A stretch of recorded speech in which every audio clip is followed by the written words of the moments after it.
Ok, et ben je suis Sophie Lelier. J'ai toujours été passionnée de bande dessinée depuis toute petite, même avant que je sache lire. Je regardais les images. Et ma première BD c'était Yoko Tsuno. Il y a beaucoup à lire dans Yoko Tsuno, mais je regardais surtout les images. Et non, voilà, c'est vieux. Je pense que j'étais en CE1, donc j'avais 6 ans, 7 ans, quelque chose comme ça. Et voilà, donc à partir du moment où j'ai su que c'était quelque chose pour lequel je pouvais être payée, je m'étais dit ça sera mon métier. Et j'ai dévié de temps en temps de l'objectif, mais c'était toujours un peu un objectif quand même final de faire de la BD.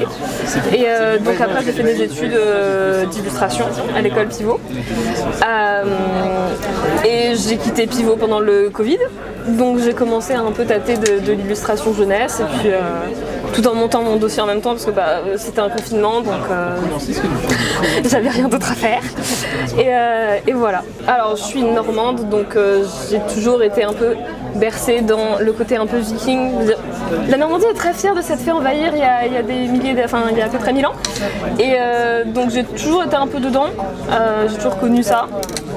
Et puis j'avais envie d'une histoire aussi simple, même si c'est pas si simple, mais le schéma du deuil est assez facile parce que il est tout fait en fait. Donc je me suis dit pour une première BD, si je fais un album, un one shot autour d'un schéma narratif qui est déjà fait, c'est aussi un bon moyen de rentrer dedans. Parce que évidemment c'est mon rêve depuis toute petite, mais il y a aussi la désillusion qui peut venir, et je voulais être sûre de m'engager dans quelque chose qui me plaisait, donc je pouvais pas vraiment commencer par une série.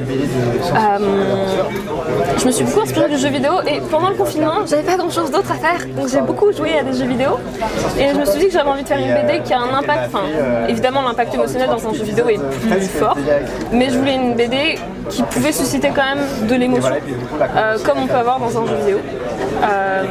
Donc voilà, j'ai pensé The Last of Us, God of War, et le thème de la vengeance, le thème de la famille, c'est des thèmes que j'aime beaucoup, et je m'étais dit j'aimerais bien faire une BD dessus. Et j'avais déjà ces persos d'avant, parce que c'était un projet de peinture qui n'a rien à voir, mais il y avait cet aspect, les deux frères, la mort, le deuil, etc. Et je me suis dit, je peux les recycler et voir ce que je peux faire avec. Et j'ai fait ça avec. Voilà. Je me suis inspirée de la Normandie, ça se passe plus ou moins en Normandie, on le voit au ciel gris qui est souvent présent. Et puis la mer qui est pas très transparente. Mais du coup, oui, non, je me suis un peu inspirée de la Normandie parce que c'est un endroit que je connais.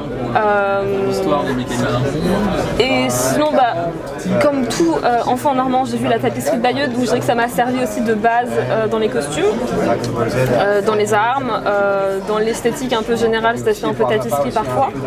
Et voilà. J'y ai réfléchi depuis assez récemment, où je m'étais dit en fait l'histoire serait la même si ça avait été contemporain, mais j'aurais moins de fun. Parce que j'adore les vêtements de cette époque, j'adore l'esthétique un peu du Moyen-Âge. J'ai bien aimé aussi le mélange des cultures qui était aussi quelque chose que je voulais faire parce que j'aimais bien le côté de toutes les mythologies sont un peu dans le même univers, dans le même monde. Donc si tu viens de plusieurs endroits, pourquoi pas avoir plusieurs mythologies en toi et plusieurs croyances.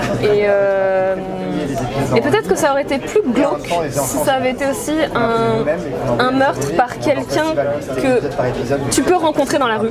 Alors que là clairement la madame de la méchante, tu ne peux pas la rencontrer dans la rue en théorie. Donc je pense que ça rend aussi le côté moins réel et moins dur, que ça soit pas au niveau du conte, mais que ça soit un peu plus lyrique et un peu moins difficile quoi. Sachant que s'il y a des personnes aussi, j'ai pas envie d'émouvoir les gens dans la tristesse, c'est-à-dire que s'il y a quelqu'un qui a connu un décès assez violent, je préfère pas que ça remémore quoi que ce soit. Donc le fait que ça soit lointain, ça décroche du réel. Dans les chara design, c'est un peu drôle parce que à la base, le grand frère, donc Adalric, était censé être le personnage principal. Et je pense que dans son chara design, le côté cheveux un peu fluff, rasés sur le côté, le nez très long, il avait le chara design du personnage principal. Et au fur et à mesure que j'ai écrit, je me suis dit mais en fait il est chiant. C'est pas sur lui que j'ai envie de raconter l'histoire. Et il y avait son frère qui avait à peu près le même design aussi, enfin le design qu'il a actuellement.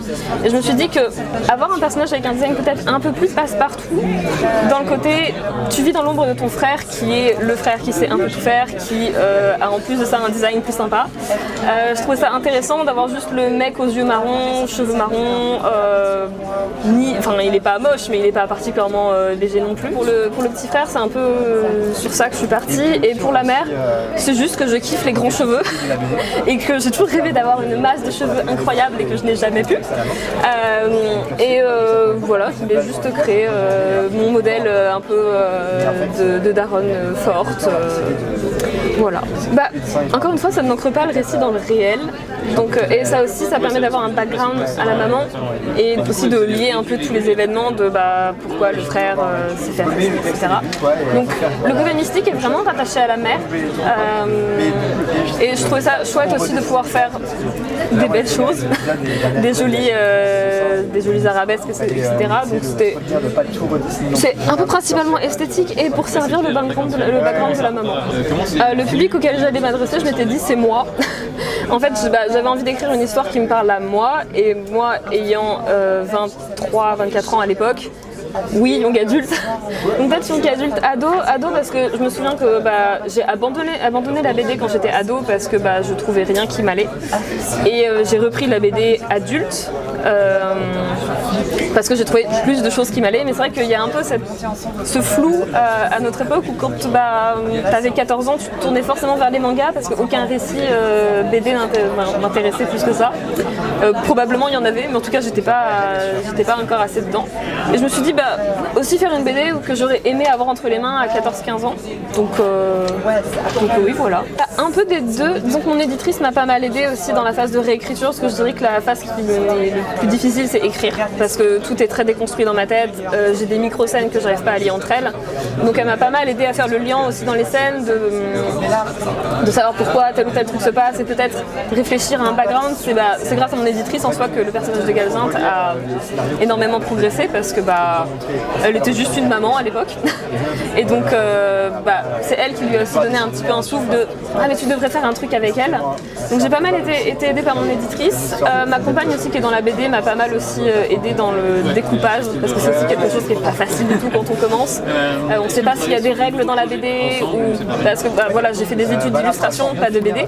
Et donc la BD je l'ai juste appris sur le tas et par mes lectures. Donc je voyais ce qui était possible. En soi tout est possible parce que le roman graphique ça n'inclut pas de code strict. Donc j'ai un peu fait comme je voulais et c'est passé, et on verra si ça continue de passer. Alors, je suis incapable d'écrire sur ordinateur, donc il faut forcément que j'écrive mon scénario sur un papier. Le découpage c'est pareil, en fait mettre mes idées sur ordi c'est trop compliqué, donc je fais tout par papier, mais sinon à partir du moment où c'est le croquis et le line et la couleur c'est Audi. Mais j'aimerais plus tard passer au tradit, parce que c'est quand même très agréable. Mais c'est juste que première BD, je me laissais le droit de retoucher mes pages à l'infini. Ce qui n'est pas une bonne chose, mais c'était plus sécurisant pour l'instant. Donc pour l'instant, oui, la réalisation est quasiment uniquement au digital. Il va falloir que je réfléchisse. Le crâne d'un autre artiste. Je dirais peut-être les Kirasquet, où leurs histoires sont toujours très variées. Il y a un peu toujours aussi ce côté un peu dérangeant parfois, que j'aime beaucoup dans Jolies Ténèbres, où c'est dérangeant mais tout est mignon et la narration est toujours très juste, parce que jamais je conseillerais Jolies Ténèbres à un enfant. Donc j'aime bien aussi le côté réussir à dire des choses très dures sous prétexte de conte un petit peu, et puis j'aime beaucoup la gestion de la couleur, leur narration, j'aime beaucoup ces artistes. Et c'est aussi des artistes que j'ai découverts assez tard, que j'aurais probablement aimé découvrir ado, mais c'est plus de niche que ce que les libraires ont tendance à avoir à conseiller à des jeunes gens, donc